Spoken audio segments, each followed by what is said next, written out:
My name's Alice Bowsher and I work as an illustrator. My name is George Douglas. I'm an illustrator and artist. I'm Jack Sachs. I'm an illustrator from South East London. My name is Julian Glander and I'm a visual artist and animator. So we're Isabel and Helen and we're set designers, but kind of working within the realms of like 3D design. I currently work at the Edinburgh College of Art as a technician in the illustration department there. In the last 3 or 4 years I've become an animator slash 3D illustrator slash sort of everything in between. And I'm freelance now, have been for the last year. I'm running my own animation studio and that's pretty much been my thing since I got out of school. I've never had a job. I've always been a freelance independent dude.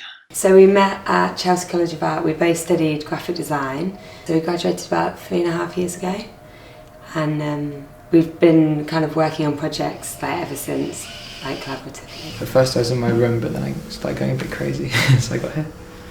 I work predominantly with drawing, printmaking processes and found photographic material, primarily with the latter.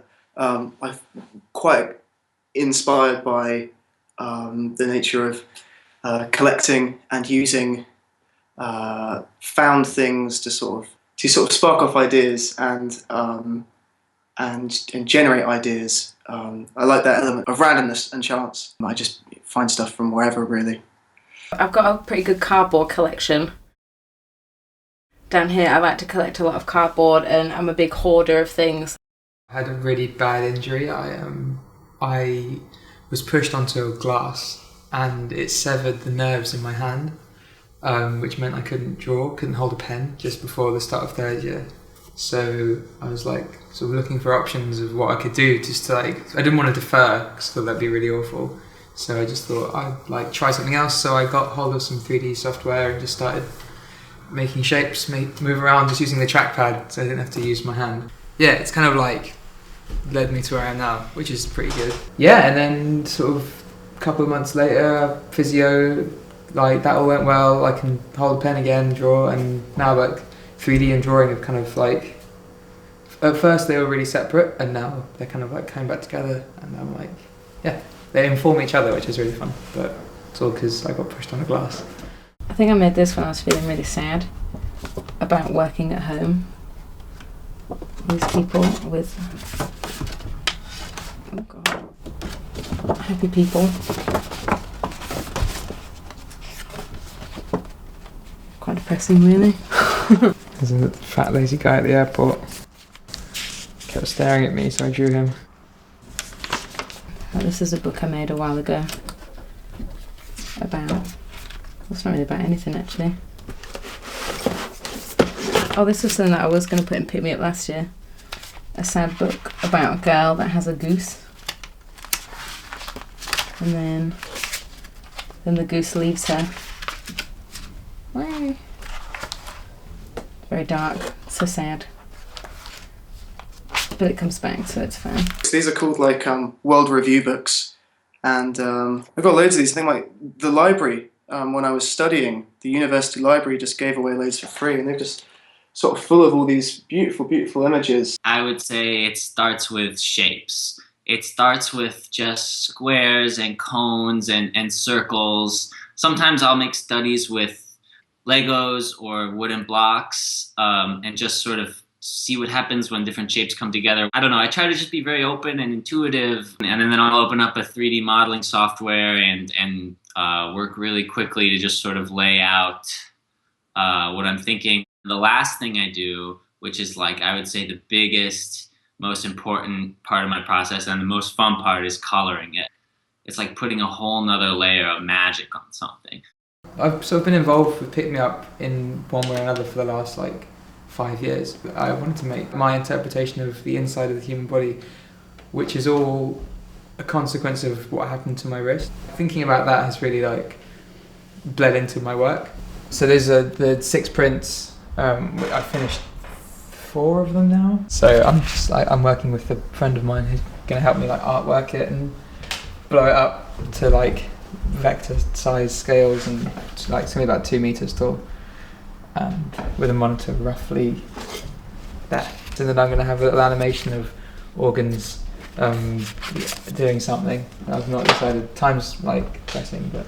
And then this is going to be a monitor. This drawing is going to be that vinyl, and then this is going to be 2 pieces of ceramics, just of like organs. The idea behind them is that they're all sort of like not puns, but jokes about what each of these parts of the body do. So these are like, I don't know. I've always remember people saying about swallowing seeds and things growing in your stomach. I'm mostly a digital artist, and I don't really work in physical media or prints or anything that gets shown off too often. So this is kind of fresh for me. I gotta put my gloves on for this. I'll show you some wacky stuff. I've got these polystyrene beads. I'll get them really close to the computer. I'm like a mad scientist. Like I'm trying to mix these beads with like egg dye and like different kinds of glue to make something that'll work as a sculpture. So I've got like a notepad somewhere of all the different I'll like try combinations, which is like 20% white glue, 3% water, 90% dots, and then like a note that says too sticky, and making little blobby sculptures out of them, and hopefully by the time I have to ship them off, I have something that doesn't fall apart in the mail. Well, I've made some big prints, and I've actually, they're under my bed. So that one's a 4-colour litho print, based on a drawing that I did when I went to Barcelona. And I quite like, these ones are all printed on stone, so you get some really nice textures around the edge. And they're quite firm. Oh, so that one's the palm trees.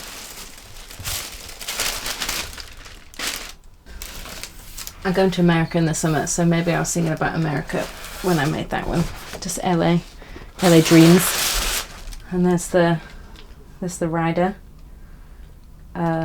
Actually, maybe they do have a bit of meaning. I grew up in Austin, well, for 3 years, spent 3 years in Austin, Texas. A lot of stuff always comes back to Austin, Texas. All routes lead to Austin. For Pick Me Up, we're making a series of self-automated instruments. So we've always been inspired by objects that take on a life of their own and become almost human.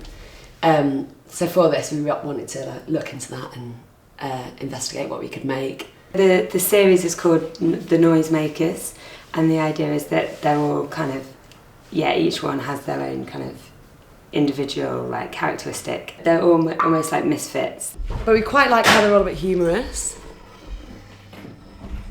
And they all have these weird little movements. They're quite, the way this swings over is quite human as well. It's a really simple mechanism for this one. This is going to spin, and then hopefully hit and make the right noise. This will all be boxed off, and it will be kind of turning, and then as it turns, it pushes up, and then it makes like a slapping noise. This is a big cymbal made out of a steel drum. So we got a giant steel drum and then bashed it all out with a mallet, and then kind of sanded it all so it got this lovely effect. What I'm making for it is, it's I guess in a sense it's a continuation of the stuff I was doing in my final year at art college, studying illustration, predominantly working in screen prints, but risograph prints as well, and a cool little process called Gokko printing. The work itself focuses on sort of making images of other images and injecting my own sort of narrative and my own sort of silly, slightly dark humour to them as well. So this is these are all the notes in a 16-beat wheel, and then so we know exactly where to place the notes on the little wooden cog.